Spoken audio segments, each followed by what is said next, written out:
Bismillahirrahmanirrahim. Alhamdulillahi rabbil alamin. Hamdan katsiran thayyiban mubarakan fihi kama yuhibbu rabbuna wa yardah. Salatu wassalamu ala nabiyyina Muhammadin wa ala alihi wa sahbihi ajma'in, amma ba'd. Para santri sekalian, kembali kita membaca kitab Al-Usul min Ilmi Al-Usul karya Syekh Muhammad bin Shalih Al-Utsaimin rahimahullahu taala. Silakan dibuka halaman 75. At-ta'arudu, tentang ta'arud. Ta'arifuhu, definisi ta'arud.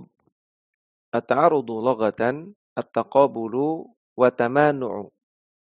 Ta'arud secara bahasa artinya saling bertolak belakang dan saling menghalangi. Wastilahan, secara istilah, ta'arud artinya taqabulud dalilaini bihaitsu yukhalifu ahaduhuma al-akhara. Dua dalil yang saling bertolak belakang karena salah satunya menyelisihi dalil yang lain. Dua dalil yang nampaknya saling bertentangan. Dan maksudnya di sini adalah dalam pandangan kita dalil saling bertentangan. Karena sejatinya tidak ada dalil yang bertentangan. Selama itu dalil yang sahih. Namun nampak bertentangan dalam pandangan kita. Menurut ilmu kita yang terbatas. Jadi kata-kata nampaknya ini perlu digarisbawahi. Dua dalil yang nampaknya bertentangan. Aqsamu ta'arudi arba'atun. Jenis-jenis ta'arud ada 4. Al-awwalu yang pertama, an yakuna baina dalilaini amaini. Pertentangan di antara dua dalil yang umum. Walahu arba'u halatin. Dan untuk kasus ini ada 4 keadaan. Yang pertama, an yumkina al-jam'u bainahuma. Masih dimungkinkan untuk mengkompromikan antara kedua dalil tersebut. Bihaitsu yuhmalu kullun minhuma la yunaqidul akhara fiha. Yaitu masing-masing dalil tersebut kita bawa pada suatu keadaan yang membuat mereka tidak saling bertentangan. Fayajibul jam'u. Kalau masih mungkin dilakukan demikian, maka wajib untuk mengkompromikan.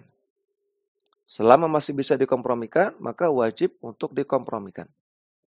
Misalu dzalika, contohnya, qauluhu ta'ala li nabiyhi sallallahu alaihi wasallam. Firman Allah Subhanahu wa taala kepada nabinya sallallahu alaihi wasallam. Wa innaka latahdi ila siratim mustaqim. Wahai Rasulullah, sungguh engkau memberikan hidayah kepada jalan yang lurus. Surat Asy-Syura ayat 52. Wa qauluhu, dalil yang kedua, firman Allah Subhanahu wa taala, innaka la tahdi man ahbabta. Wahai Rasulullah, engkau tidak bisa memberikan hidayah kepada orang-orang yang engkau cintai. Surat Al-Qasas ayat 56. Lihat, dua dalil ini nampaknya bertentangan. Di dalil yang pertama dikatakan bahwasanya Nabi bisa memberikan hidayah. Di dalil yang kedua disebutkan di sana bahwasanya Nabi tidak bisa memberikan hidayah. Namun dua dalil ini bisa dikompromikan. Wal jam'u bainahuma anna al-ayatal ula yuradu biha hidayatud dalalati ilal haqqi. Kompromi atas dua dalil tersebut adalah bahwasanya ayat yang pertama maksudnya adalah hidayah dalalah. Hidayah dalalah artinya memberikan petunjuk, memberikan penjelasan ilal haqqi kepada kebenaran. Wa hadza tsabitatun lirrasuli sallallahu alaihi wasallam. Maka kalau maksudnya adalah hidayah berupa penjelasan, tentu ini benar adanya untuk Rasulullah sallallahu alaihi wasallam. Rasulullah bisa menjelaskan. Wal ayatu tsaniyatu yuradu biha hidayatut taufiqi lil amali. Sedangkan ayat yang kedua, yang dimaksud dengan hidayah di sana adalah hidayah taufik untuk melakukan suatu amalan. Wa hadhihi biyadillahi ta'ala. Adapun hidayah taufik ini, maka ini hanya ada di tangan Allah Ta'ala. La yamlikuha ar-Rasulu sallallahu alaihi wasallam wala ghairuhu. Tidak dimiliki oleh Rasulullah sallallahu alaihi wasallam ataupun makhluk yang lain. Maka tidak bertentangan. Karena hidayah pada ayat yang pertama kita bawa pada makna hidayah dalalah atau hidayah irsyad. Maksudnya adalah penjelasan, dakwah. Adapun hidayah pada ayat yang kedua, maksudnya adalah hidayah taufik. Maka ini hanya di tangan Allah Subhanahu wa taala, Nabi tidak bisa memberikan hidayah taufik. Sehingga dua ayat tadi tidak lagi saling bertentangan. Yang kedua, fa illam yakunil jam'u fal mutaakhiru nasikhun in ulimat tarikhu. Kalau di antara dua dalil yang nampak bertentangan itu tidak bisa dikompromikan, maka dalil yang datang terakhir dialah nasikh. Kita sudah belajar tentang nasikh dan mansukh. Nasikh itu dalil yang datang belakangan, dia yang menghapus. Mansukh itu dalil yang datang duluan, dia yang dihapus. Nah, maka kalau tidak bisa dikompromikan, berarti ini kasusnya nasikh mansukh. Dalil yang duluan itu dihapus, dalil yang belakangan itu yang menghapus. Maka kita ambil dalil yang belakangan, yang menghapus. In ulimat tarikhu, selama diketahui kronologinya, diketahui mana yang duluan, mana yang belakangan. Faya'malu bihi dunal awwali. Maka kita amalkan dalil yang kedua, dalil yang nasikh, dan tidak mengamalkan dalil yang pertama yang mansukh. Misalu dzalika, contohnya, qauluhu ta'ala fis siyami. Firman Allah Ta'ala tentang puasa. Faman tatawwa'a khairan fahuwa khairul lah. Siapa yang melakukan perbuatan tatawwu, maksudnya perbuatan sunnah, fahuwa khairun lahu, maka itu lebih baik baginya. Wa antasumu khairun lakum. Dan jika kalian berpuasa, maka itu lebih baik bagi kalian. Al-Baqarah 184. Ayat ini menyatakan bahwasanya puasa Ramadan hukumnya sunnah, tatawwu, tidak wajib. Fahadhil ayatu tufidu at-takhyira bainal it'ami was-siyami ma'a tarjihis siyami. Ayat ini memberikan faidah boleh memilih antara membayar fidyah atau berpuasa Ramadan. Walaupun tidak ada udzur. Tidak ada udzur boleh tidak puasa, tapi harus bayar fidyah. Namun lebih diutamakan puasa. Adapun dalil yang kedua, qauluhu ta'ala, firman Allah Ta'ala, "Faman syahida minkumus syahra falyasumhu." Barang siapa yang hadir di bulan Ramadan, tidak sedang safar, maka wajib baginya berpuasa. "Faman kana maridan aw 'ala safarin fa'iddatun min ayyamin ukhar." Siapa yang sakit atau sedang safar, maka hendaknya dia ganti di hari yang lain. Surah Al-Baqarah 185. Ayat ini menunjukkan wajibnya puasa. Tufidu ta'yinas siyami adaan fi haqqi ghairil maridi wal musafiri. Ayat ini memberikan faedah wajibnya puasa Ramadan. Adaan dilakukan pada bulan Ramadan bagi orang yang tidak sedang sakit dan tidak sedang safar. Wa qada'an fi haqqihima, dan wajib mengqadanya bagi orang yang sedang sakit atau sedang safar. Jadi dalil yang kedua mengatakan puasa Ramadan wajib. Dalil yang pertama mengatakan puasa Ramadan sunnah tidak wajib. Nampaknya bertentangan. Lakinnaha mutaakhiratun 'anil ula. Namun ayat yang kedua, Al-Baqarah 185, itu datangnya belakangan setelah ayat yang pertama. Al-Baqarah 184. Fatakunu nasikhatan laha. Maka ayat yang kedua itu menasakh. Dia berlaku sebagai nasikh bagi ayat yang pertama. Hukum yang ada pada ayat yang pertama terhapus tentang tidak wajibnya puasa Ramadan. Kama yadullu ala dzalika haditsu Salamah bin Al-Aqwa ats-tsabitatu fi sahihaini wa ghairuhuma.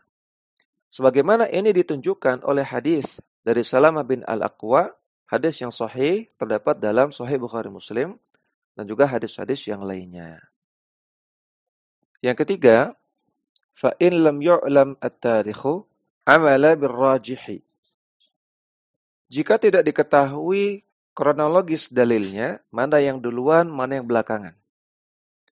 Jika ini tidak diketahui, maka wajib mengamalkan dalil yang rajih, yang lebih kuat di antara dua dalil tersebut. In kana hunaka murajjihun. Jika memang ada faktor-faktor yang bisa digunakan untuk menguatkan. Murajjih artinya faktor yang menunjukkan lebih kuatnya salah satu dalil. Misalu dzalika, contohnya, qauluhu sallallahu alaihi wasallam, sabda Nabi sallallahu alaihi wasallam, man massa dzakarahu falyatawadda. Barang siapa yang menyentuh zakarnya, maka berwuduklah. Hadis riwayat Abu Dawud, At-Tirmidzi, Ibnu Majah, Imam Ahmad dan yang lainnya, hadisnya sahih. Ini dalil yang pertama. Dalil yang kedua, wa su'ila sallallahu alaihi wasallam 'anil rajuli yamussu dzakarahu. Nabi sallallahu alaihi wasallam ditanya tentang seseorang yang menyentuh zakarnya. Alaihil wudu'u, apakah dia wajib berwudu? Qala la. Nabi bersabda tidak wajib. Innama huwa bid'atun minka. Karena zakar adalah hanya salah satu bagian dari tubuhmu. Artinya, sebagaimana engkau menyentuh bagian tubuhmu yang lain tidak wudu, maka demikian juga engkau menyentuh zakar juga tidak wudu. Hadis riwayat Abu Daud, At-Tirmidzi, An-Nasa'i, Ibnu Majah dan yang lainnya. Ini juga hadis yang sahih. Maka di sini ada dua dalil yang nampaknya bertentangan.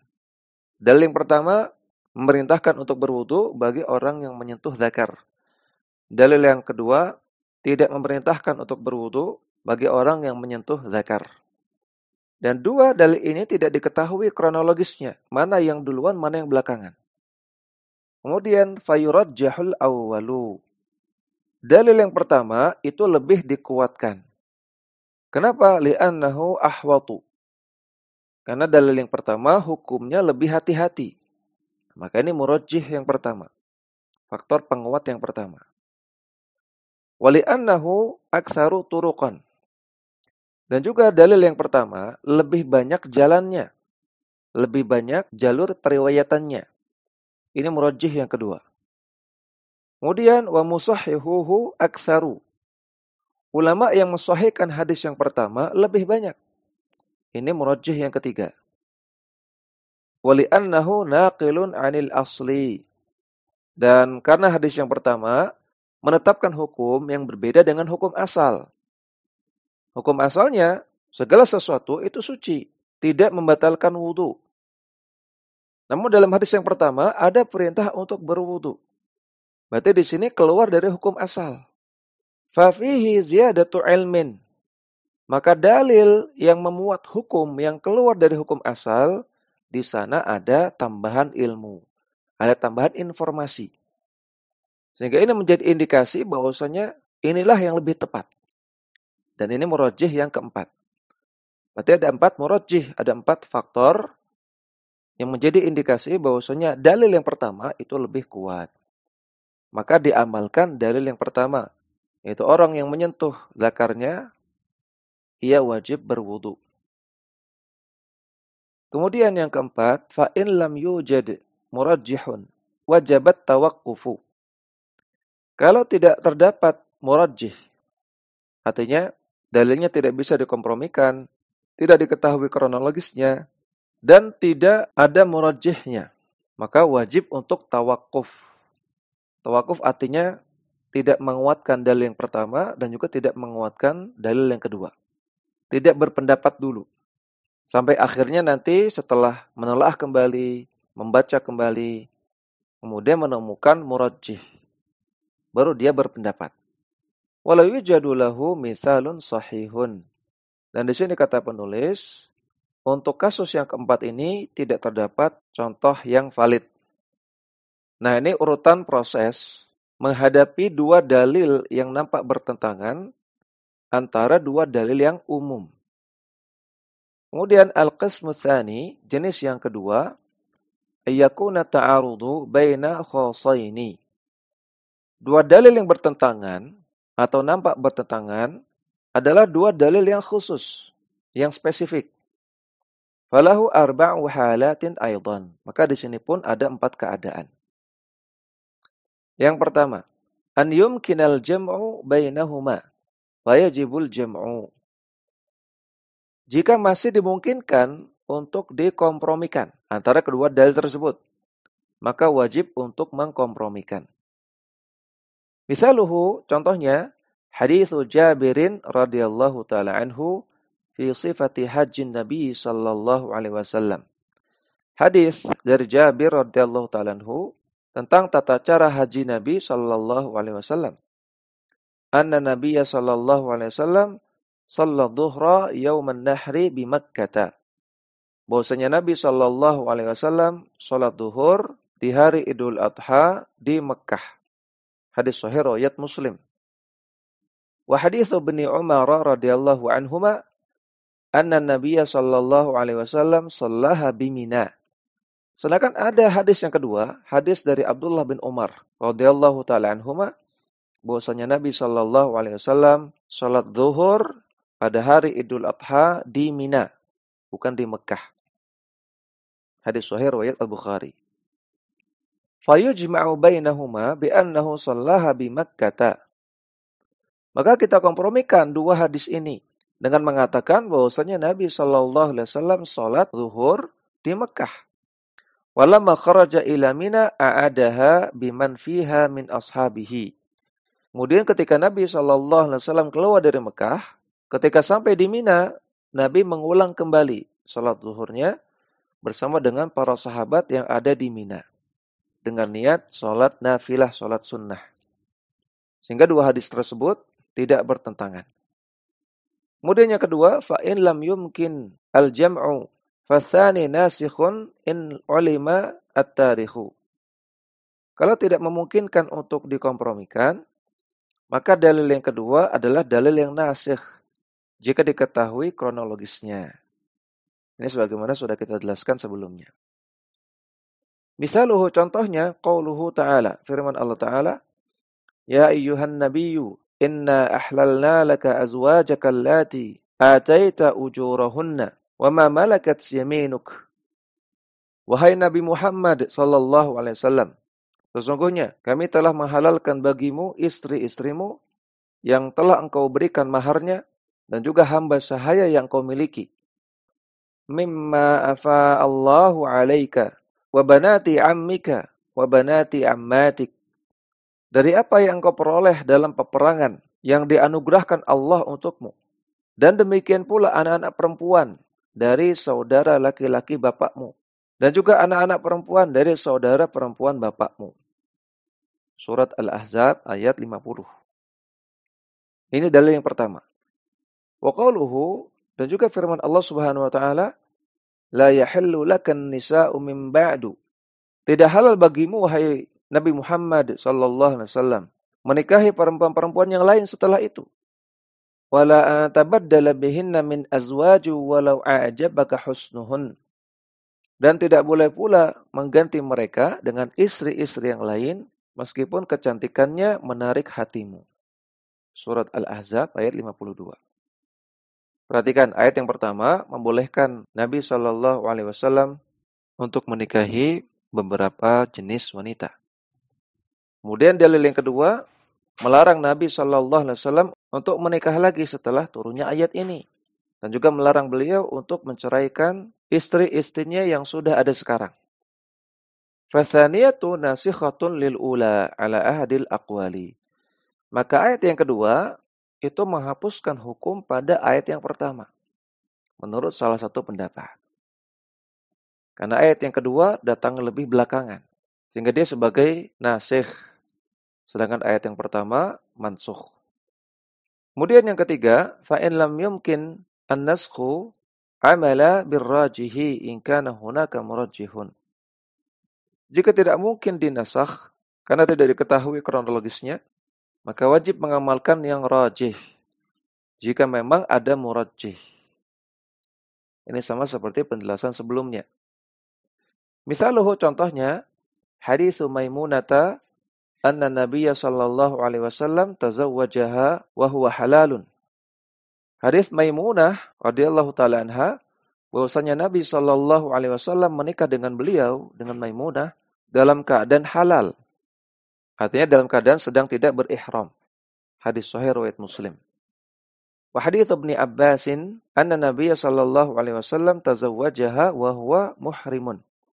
Yang kedua, hadis dari Abdullah bin Abbas bahwasanya Nabi sallallahu alaihi wasallam menikahi Maimunah dalam keadaan ihram. Ihram untuk haji atau umrah. Hadis sahih riwayat Al-Bukhari. Maka dua dalil ini nampaknya saling bertentangan. Farrajihu al-awwalu. Yang rajih adalah hadis yang pertama. Yaitu Nabi SAW menikah dengan Maimunah dalam keadaan halal. Lianna Maimunata sahibatul qissati fahiya adra biha.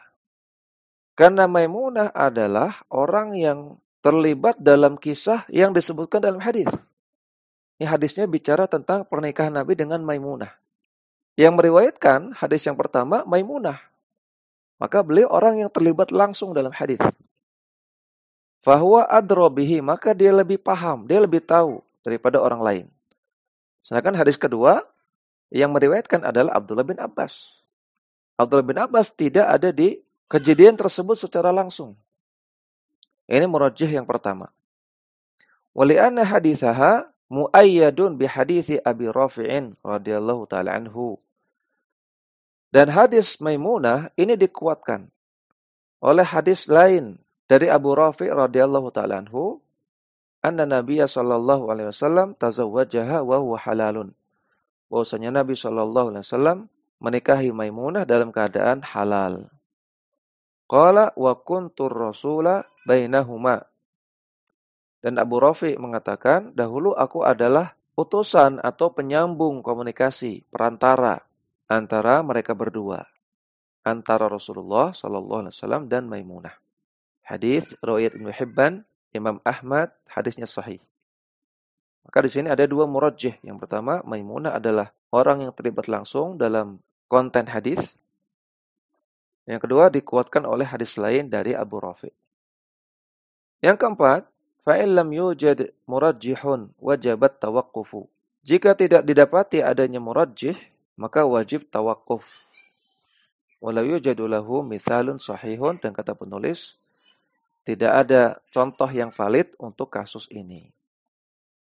Ini yang bisa kita baca, mudah-mudahan bermanfaat. Wassallallahu ala nabiyyina Muhammadin wa ala alihi wa sahbihi wasallam.